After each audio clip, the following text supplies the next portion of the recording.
ఒక్కసారి కొమ్మూరి గోల్డ్ కి కాల్ చేయండి. తాకట్లో ఉన్న మీ బంగారాన్ని విడిపించి మార్కెట్ ప్రైస్ కి వాళ్ళు కొనుక్కుని మిగతా డబ్బులు మీకు ఇచ్చేస్తారు. తెలంగాణలో పురపోరు తుది ఘట్టానికి చేరుకుంది. 12,993 మంది అభ్యర్థుల భవితవ్యం మరి కాసేపట్లో తేలనుంది. ఇప్పటికే చాలా మున్సిపాలిటీలో అధికార కాంగ్రెస్ ముందంజలో కనిపిస్తోంది. సో మరిన్ని అప్డేట్స్ తెలుసుకుందాం.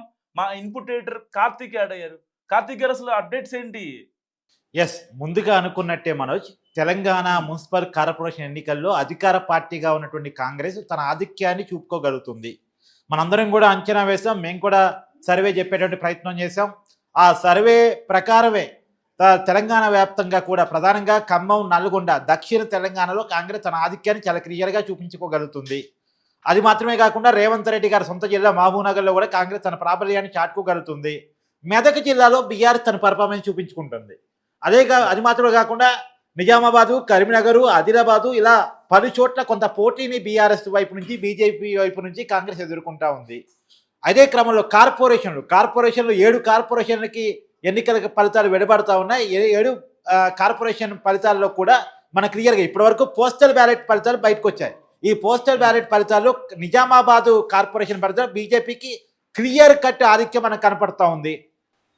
అలాగే మనం చెప్తా ఉన్నాం, ఇప్పటికి వస్తున్న ఫలితాల మేరకు కూడా కరీంనగర్ కార్పొరేషన్ ఫలితాలు కూడా బీజేపీకి తన ఆధిక్యత చాలా క్లియర్గా కనపడతా ఉంది. Karimnagar corporation and Nizamabad corporation, ఈ 2 చోట్ల కూడా బీజేపీ తన సత్తాని, తన హవాని చూపించుకోగలుగుతుంది. మిగతా కార్పొరేషన్స్ రామగుండం కావచ్చు, మంచిర్యాల కావచ్చు, నల్గొండ కావచ్చు, మహబూబ్నగర్ కావచ్చు, ఇలా మిగతా అన్ని చోట్ల కూడా కాంగ్రెస్ పార్టీ, అధికార పార్టీ తన అడ్వాంటేజ్ చూపించుకుంటుంది, తన ఆధిక్యాన్ని చూపించుకుంటుంది, తన హవాని చూపించుకుంటుంది అని చెప్పాలి. ఇప్పటికీ వస్తున్నటువంటి మనకి సమాచారం మేరకు రామగుండం కార్పొరేషన్ దాదాపుగా కాంగ్రెస్ విజయం వైపుగా దూసుకెళ్తుంది అనేటువంటిది మనకు వస్తున్నటువంటి సమాచారం. మంచిర్యాల కూడా కాంగ్రెస్ వైపే ఉంటుంది అనేటువంటిది క్లియర్. అయితే మున్సిపాలిటీ ఫలితాలకు సంబంధించి మొట్టమొదటి ఫలితం గడ్డపోచారంలో వచ్చింది. సంగారెడ్డి పరిధిలోని గడ్డపోచారంలో వచ్చింది. నిజానికి అక్కడ బీఆర్ఎస్ ఆ మున్సిపాలిటీని దక్కించుకుంది. బీఆర్ఎస్ కూడా మున్సిపాలిటీ కార్పొరేషన్ ఎన్నికల్లో తన హవాని, తన సత్తాని, తన పర్ఫార్మెన్స్ని ఎంతో కొంత ఎందుకంటే గతంలో అసెంబ్లీ ఎన్నికల్లో బీఆర్ఎస్ ఓడిపోయింది. పార్లమెంట్ ఎన్నికల్లో బీఆర్ఎస్ ఒక్క స్థానం కూడా సంపాదించుకోలేదు. సిట్టింగ్ స్థానాలు బీఆర్ఎస్ 2 చోట్ల ఉప ఎన్నికలు వస్తే 2 చోట్ల కూడా కోల్పోయింది.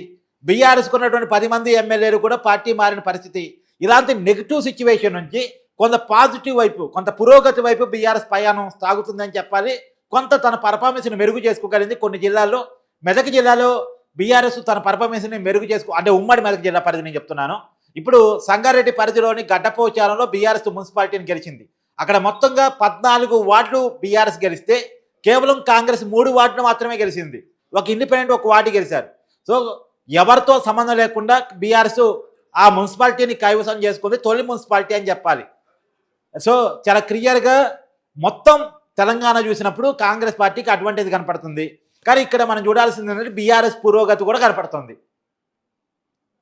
కార్తీక్, ఇప్పుడు తాజాగా వస్తున్న ఇన్ఫర్మేషన్ ప్రకారం కాంగ్రెస్ 291 వార్డులు, బీఆర్ఎస్ 180 వార్డులు, బీజేపీ 40 అండ్ ఇండిపెండెంట్లు అదర్స్ అయితే మొత్తం 30. అంటే మొత్తంగా ఏ జిల్లా అధికార కాంగ్రెస్కి ఎక్కువగా సపోర్ట్ చేసింది? అంటే ఒక రకంగా ఎప్పటి నుంచో బీఆర్ఎస్ ప్రజల్లోకి చాలా గట్టిగా తీసుకెళ్తుంది. కాంగ్రెస్ ఎలాంటి హామీలు నెరవేర్చలేదు, ఇలాంటి కాంగ్రెస్ మనకు అవసరం అని చెప్పి ఈ ఎన్నికల ప్రచారంలో హరీష్ రావు కావచ్చు, కేటీఆర్ కావచ్చు, సో చాలా గట్టిగా కౌంటర్లు ఇచ్చారు అధికార పార్టీకి. సో అంత వేవ్లో కూడా కాంగ్రెస్కి ఇన్ని సీట్లు ఎలా వచ్చాయంటారు? నిజానికి ఎప్పుడైనా ఇదే కాదు, ఎప్పుడు ఎన్నికలు జరిగినా సరే లోకల్ ఎన్నికలు అధికార పార్టీకి అడ్వాంటేజ్గా ఉంటాయి. లోకల్ ఎన్నికలు అంతే ఉంటాయి, ఉప ఎన్నికలు అంతే ఉంటాయి. ఎగ్జాంపుల్ బీఆర్ఎస్ అధికారంలో ఉన్నప్పుడు టీఆర్ఎస్, అప్పుడు ఇంకా బీఆర్ఎస్గా మారే టీఆర్ఎస్ అధికారంలో ఉన్నప్పుడు 2021లో లోకల్ బాడీలు జరిగినప్పుడు దాదాపు 104 మున్సిపాలిటీని ఆ రోజు టీఆర్ఎస్ కైవసం చేసుకుంది. సో ఆ రోజు టీఆర్ఎస్ పార్టీకి ఉన్న అడ్వాంటేజ్ అంటే చేతులు అధికారం. ఇప్పుడు కాంగ్రెస్ పార్టీకి ఉన్నటువంటి అడ్వాంటేజ్ అంటే కాంగ్రెస్ పార్టీకి చేతులు అధికారం. సహజంగా తెలంగాణలో ఉన్నటువంటి నానుడు ఏంటంటే ఇక్కడొకడు అక్కడొకడు ఏంది, అక్కడ ఎవరుంటారు ఇక్కడ వాళ్ళు ఉంటే అభివృద్ధి జరిగింది కదా. అంటే స్టేట్ గవర్నమెంట్ కాంగ్రెస్ అయినప్పుడు లోకల్లో మనం వార్డు మెంబర్నో, కార్పొరేటర్నో, బీఆర్ఎస్ఓనో, బీజేపీనో గెలిపించామనుకో వాళ్ళకి స్టేట్ గవర్నమెంట్ కోఆపరేట్ చేయదు కదా. అక్కడ ఉన్నటువంటి మంత్రో, ఎమ్మెల్యేనో కోఆపరేట్ చేయరు కదా. సో అధికార పార్టీని గెలిపిస్తే మన వార్డు అభివృద్ధి జరిగింది, అభివృద్ధి పనులు వస్తాయి, నిధులు వస్తాయి, పనులు అవుతాయి. రెండోది అధికార పార్టీ నాయకుడితో ప్రజలకు కూడా కొన్ని అవసరాలు ఉంటాయి. ఏదో సీఎం రిలీఫ్ ఫండ్ కావచ్చు, చిన్న చిన్న అవసరాలు ఉంటాయి. పొద్దున్న లేస్తే అధికార పార్టీ నాయకుడితో ఉంటాయి. కాబట్టి అధికార పార్టీ నాయకుడికి ఇంపార్టెన్స్ ఇస్తారు లోకల్ బాడీ ఎన్నికల్లో. ఆ అడ్వాంటేజ్ ఖచ్చితంగా ఉంటుంది. రెండోది హామీలు అమలు అంటే నిజమే, హామీలు అమలు చేయడంలో కాంగ్రెస్ పార్టీ చాలా విషయాల్లో ఫెయిల్ అయింది. ఆ ఫెయిల్ అయిన విషయాన్ని బీఆర్ఎస్ ప్రజల్లో తీసుకెళ్లడంలో ఫెయిల్యూర్ ఖచ్చితంగా ఉంది. ఎందుకంటే కేసీఆర్ బయటికి రావట్లేదు, కేటీఆర్ ఏమో రూరల్ కనెక్టివిటీ ఉన్నటువంటి లీడర్ కాదు. ఆయన ఏంటంటే అర్బన్ ఫ్రెండ్లీ లీడరు, అందులోనూ ఎడ్యుకేటెడ్ ఫ్రెండ్లీ లీడర్ తప్ప మొత్తం జనాలకి రిసీవ్ అయ్యేటువంటి క్యాండిడేట్ కేటీఆర్ కాదు. మొత్తం జనానికి రిసీవ్ అయ్యేటువంటి నాయకుడు కేసీఆర్. ఆ కేసీఆర్ ఏమో బయటకు వచ్చి ఎన్నికల ప్రచారం చేయట్లేదు. సో కేటీఆర్ ఏమో తెలంగాణలో ఇంకా సరిపోవట్లేదని చెప్పాలి.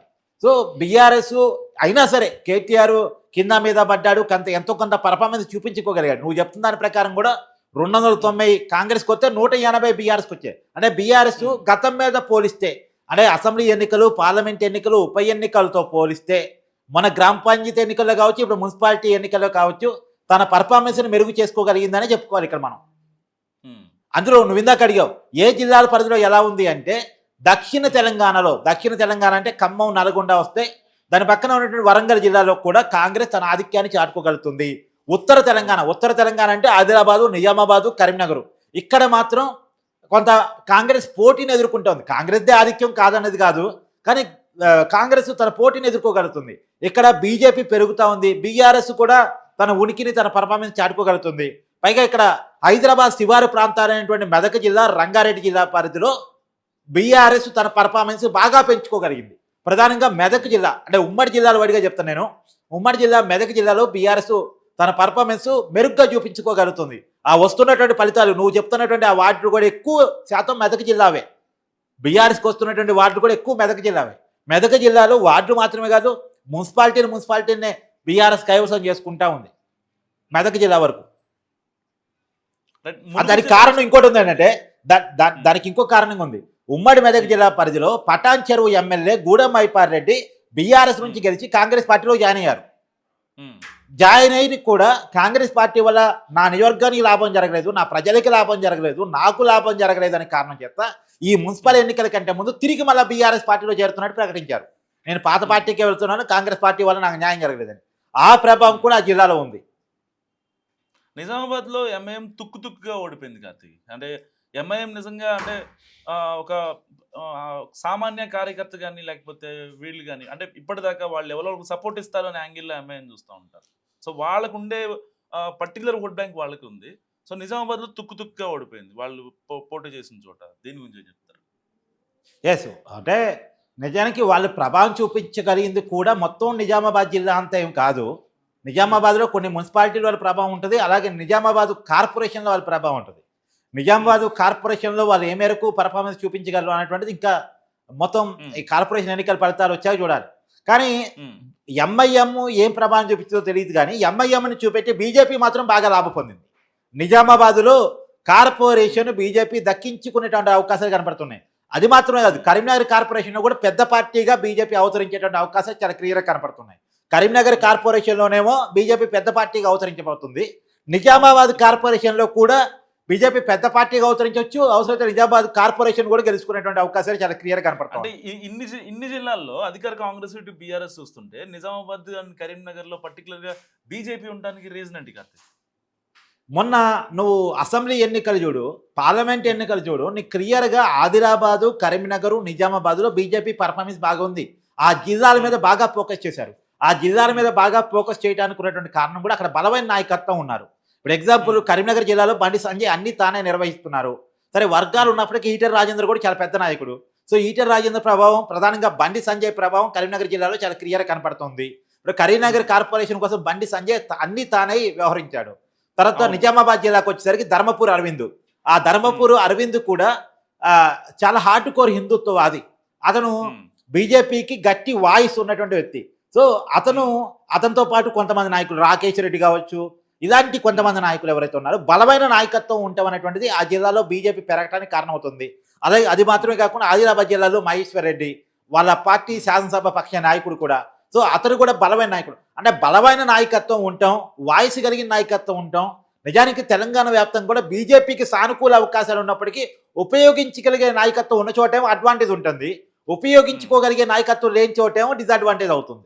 ఇప్పుడు Right. ఎగ్జాంపుల్ రఘునందన్ దుబ్బాక గట్టి నాయకుడు, గట్టి వాయిస్ ఉన్న నాయకుడు. దుబ్బాకలో బీజేపీ గెలవగలుగుతుంది అంటే ఒకసారి ఎమ్మెల్యే గెలవచ్చు, ఒకసారి ఓడిపోవచ్చు, ఈసారి ఎంపీ గెలవచ్చు కాక. కానీ మెదక్ జిల్లాలో బీజేపీ ఉంది అంటే రఘునందన్ వాయిస్. ఇప్పుడు కరీంనగర్లో బీజేపీ ఉందంటే బండి సంజయ్ వాయిస్. నిజామాబాద్లో బీజేపీ ఉందంటే ధర్మపురి అరవింద్ వాయిస్. ఆదిలాబాద్లో బీజేపీ కనపడుతుందంటే అది మహేశ్వర్ రెడ్డి వాయిస్. మిగతా జిల్లాలో ఎందుకు కనపడలేదంటే అలాంటి లీడర్స్ ఎవరున్నారు?